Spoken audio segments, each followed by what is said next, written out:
Hi, I'm Ms. Brooks, your child's 6th grade math teacher for this year on Team 6A.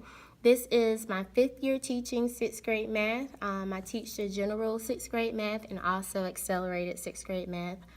Sorry I couldn't be with you this evening, but I did want to make sure to provide you this video to give you as much information that you need so that you and your student can have a successful year with us. So starting off, I just want to show you our class website.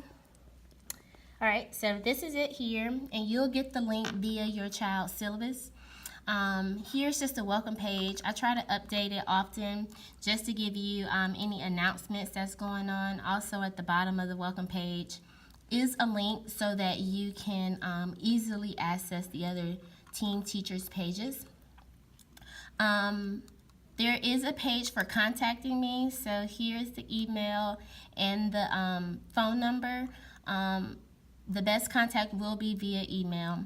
And also below is just the class schedule, just so you know how the kids are traveling throughout the day. This tab here, Team Documents, Syllabi, and more classroom expectation stuff. This is one of the most important pages. I have our team documents loaded here, so our acknowledgement form, the student supply list, information about Remind and Infinite Campus. You'll also see the syllabus is here, so if your child happens to lose it, you can access it here and print it back out for them. Our class do require a binder, so this is just an organization form for your students. So if you want to know how the notebooks should be organized, you can access this form. And after that, it's pretty much all of our classroom expectations and procedures.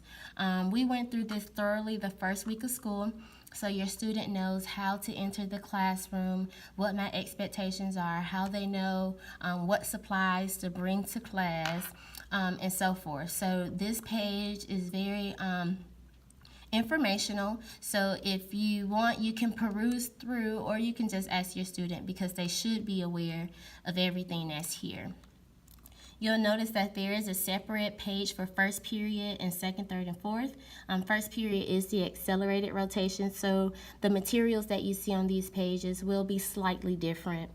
For each unit, we do have vocabulary, so I'll post the vocabulary on this page, so just in case your child is absent, or if you just want to reference back to older vocabulary, it will be updated on this page.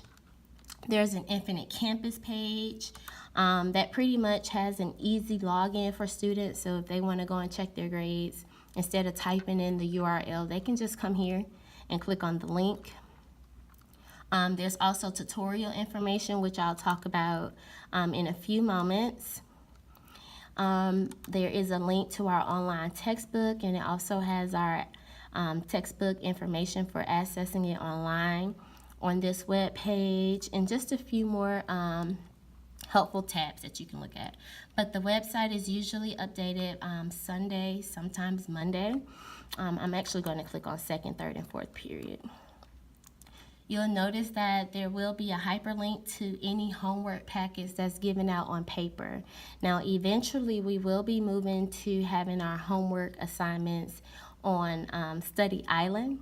So once the students receive their Chromebooks, homework will be given on Study Island. And for those students who do not have access to the internet, they will still get a hard copy. So you still will see the hyperlink, but it will just depend on if you have internet access or if you do not. All right, I can turn this back around.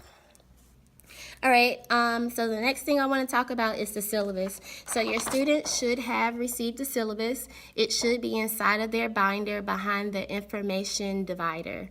The syllabus has a lot of information. It actually breaks down the curriculum and what your student will be learning for this year. So for the general 6th grade math class, there's going to be 7 units. So our first unit, which we're in now, deals with decimals, fractions, long division, greatest common factor, least common multiple. Our second unit,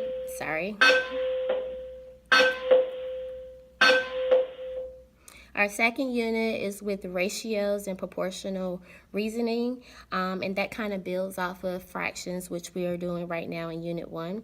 Unit 3 is expressions, so order of operations. Unit 4 is one-step equations and inequalities, so solving one-step equations, really one of our toughest units. And that's all what will be covered in semester 1. Semester 2 will pick up in January with area and volume, so a little bit of geometry. Unit 6 is statistics, so mean, median, and mode.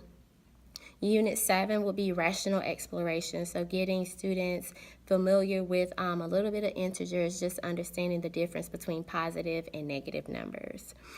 And that's it for the general 6th grade class. Now for the accelerated class, we will also incorporate the first 3 units of 7th grade. So at semester 2, we'll also start with Unit 1 of 7th grade, which is operations with rational numbers. So that's actually using operations with integers. We'll do a little bit more expressions and equations, but of course it's going to be a little bit more in depth. And we'll also flow back to ratios and proportional reasoning, which is also going to be a little bit more in depth. So all of this in the curriculum is laid out on your child's syllabus. So if you have questions about it, you can refer to the syllabus or you can email me directly. As far as accelerated math, just a heads up to the parents and students, I will be sending home a letter the week of September 24th, just giving you the progress of your student in the accelerated math class.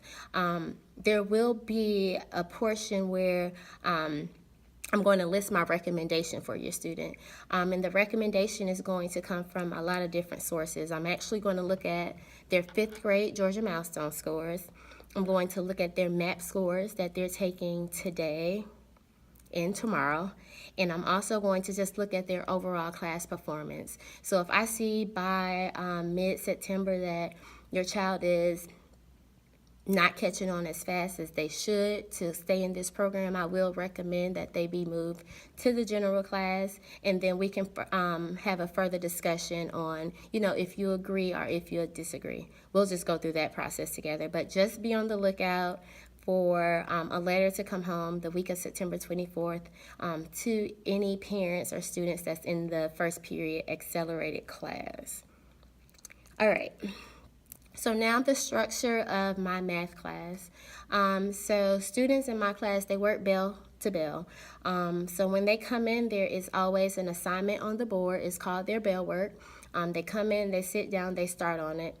They'll also copy whatever homework down in their agenda, which we don't have yet, but we'll be getting those in soon. So they'll copy their homework down, and then they'll start with their bell work. Next, we will do a short period of taking notes. So whatever skill it is that we need to learn, we'll take notes, and their notes is kept inside of their note spiral, which I'll show you in a moment. And then we'll do some type of practice where they can actually practice the skill that we learned. And before they go, I try to do some type of formal or informal assessment just to make sure that, hey, you grasp the concept that I was trying to learn. So from the time they come in to the time they leave, we are working. So next I want to talk about grades. So students are graded in several different ways. So we do have classwork, so that's sometimes a group activity or individual activity. Classwork counts for 45% of their grade. Sometimes, depending on the project, I may count a project as classwork, or sometimes I can count it as a test, just depending on how extreme the project is. Homework, which is given every Monday and due Friday, it counts for 45% of the grade. So if a student comes home and say they don't have homework, most likely it's not true. They have something to do unless they're finishing it early in the week. For homework, my recommendation is that they actually start it early in the week. So if they have questions about it, they can come to me maybe Wednesday and Thursday, and we can work it out so that they can submit it on Friday. We will have quizzes. Quizzes count for 25% of the grade, and they are going to be every 2 weeks. So this Friday, your child will actually have their first quiz in math. and it's something really short. It covers what we talked about in the current week, just to make sure that they are keeping up and that we can go ahead and catch what mistakes they're making now instead of waiting until test day. Tests. We only have tests at the very end of the unit, so everything is broken up by unit. So once the unit is over, we'll take the test, and it counts for 30% of the grade. Tests are taken online, and I believe that this is going to be like a new district thing. So it is online through a new platform. Once we get more information about it, I'll be sure to send it out to you through your students so they can relay the information to you. We also do pre-assessments because I want to know where students are before we start a unit. But pre-assessments do not count towards their grade, but you will see it in Infinite Campus in the grade book. So that's grades. As far as late work, of course, we encourage students to turn in their work on time. After 1 day of being late, the highest grade is an 85. After 2 days, it's a 70, and after that, there's a 50. Now, if your student missed a few days because of illness or it's an excuse absent, that policy will not apply. This is pretty much for students that's not doing their work or they're just really turning it in late without any excuse. So if you have any questions about grades or if anything wasn't clear to you, please make sure you email me so I can clarify that. So students should have gotten a supply list. If not, I believe that we have a few copies for you to grab tonight. So for math class, students do need a 2-inch binder. So 2-inch, they need it because they really do need the space. I tried to get away with 1-inch for the longest, but it wasn't working. So 2-inch binder is what they need. They need 5 dividers, and the students know what dividers stand for what because they have this sheet as well. So it breaks down what each divider needs to be labeled as to help keep them organized. So they need the 2-inch binder, 5 dividers. They need 2 spirals. So 1 spiral we use for our bell work. So this is the spiral they would write in every day when they first come into class. And then they also need a spiral for their notes.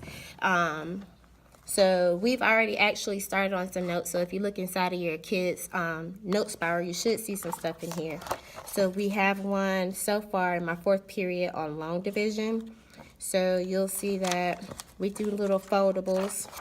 But it has the algorithm for the students, but it also has practice problems in there for you. And sometimes at the bottom, we'll fill in a few notes just to make sure they have that clarity. And they also have one right now on decimal operations, so how to add, subtract, multiply, and divide. And again, there's always going to be something at the bottom just for that clarity piece to make sure the students actually understand what's going on. The other dividers they need one for information, which is in the front, and they also need one for classwork and homework. The syllabus should be behind information. The notebook organization sheet should be behind information. Their S&P sheet should be behind information. And also this sheet here, you should look inside your child's binder tonight to see if they have this sheet. It's actually going to be blue.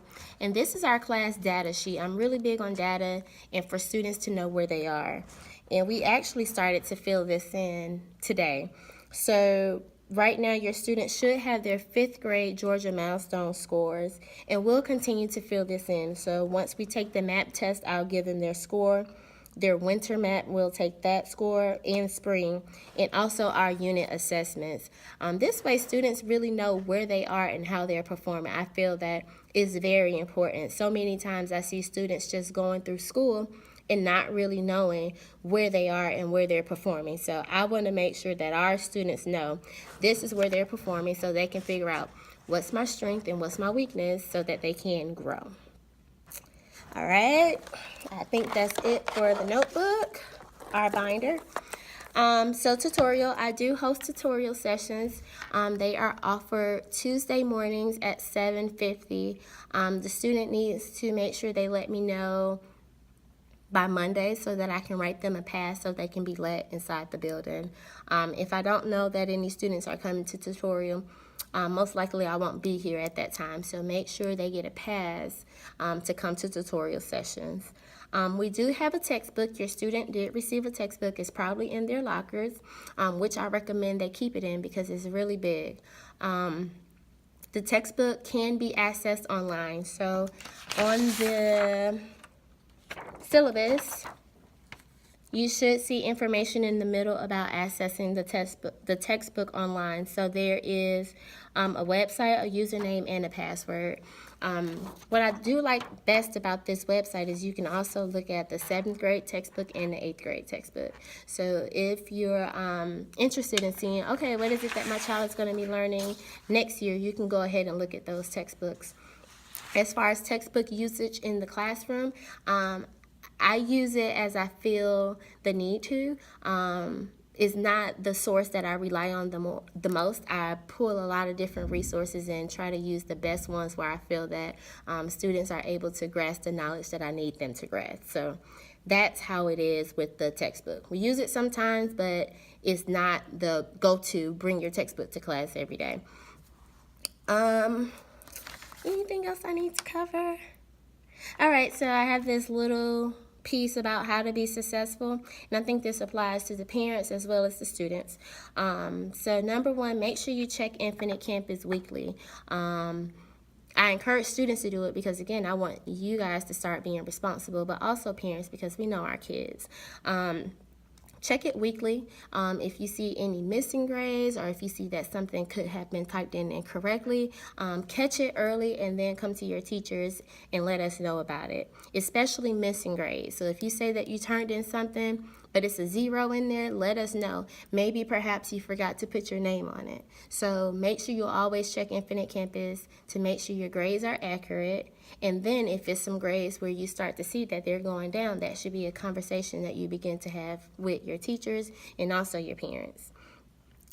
This tip is pretty much for students. Ask questions when you do not understand, and parents encourage your student to ask questions. So if your student is coming home and they're doing homework and you can tell that they don't understand, they need to ask questions in class because we're moving at such a rapid pace. Sometimes they may be a moment where they feel like they don't want to ask, or they feel like, oh, well, she doesn't have time to ask. You have to stop me in whatever I'm doing and make sure you ask the question, and I will answer it. Stay organized. I know the agendas aren't in right now, but make sure you stay organized. Make sure you write down what it is you need to do when you get home. Keep all your classes separate, so each class should have some type of binder or folder to keep your materials in. Keep them separate. And make sure that you stay on top of your assignment. So if you have homework, don't wait till the last minute to do it. Make sure you stay on top of it. And this is just a math support, I would say. Utilize YouTube.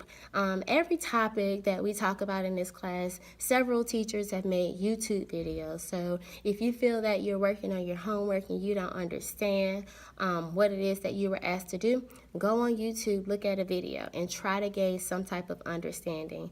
I'm an advocate for it. And if you find a video that you really like, bring it to me and I might play it for the next class because maybe it's something there in the video that was helpful to you that will help another student.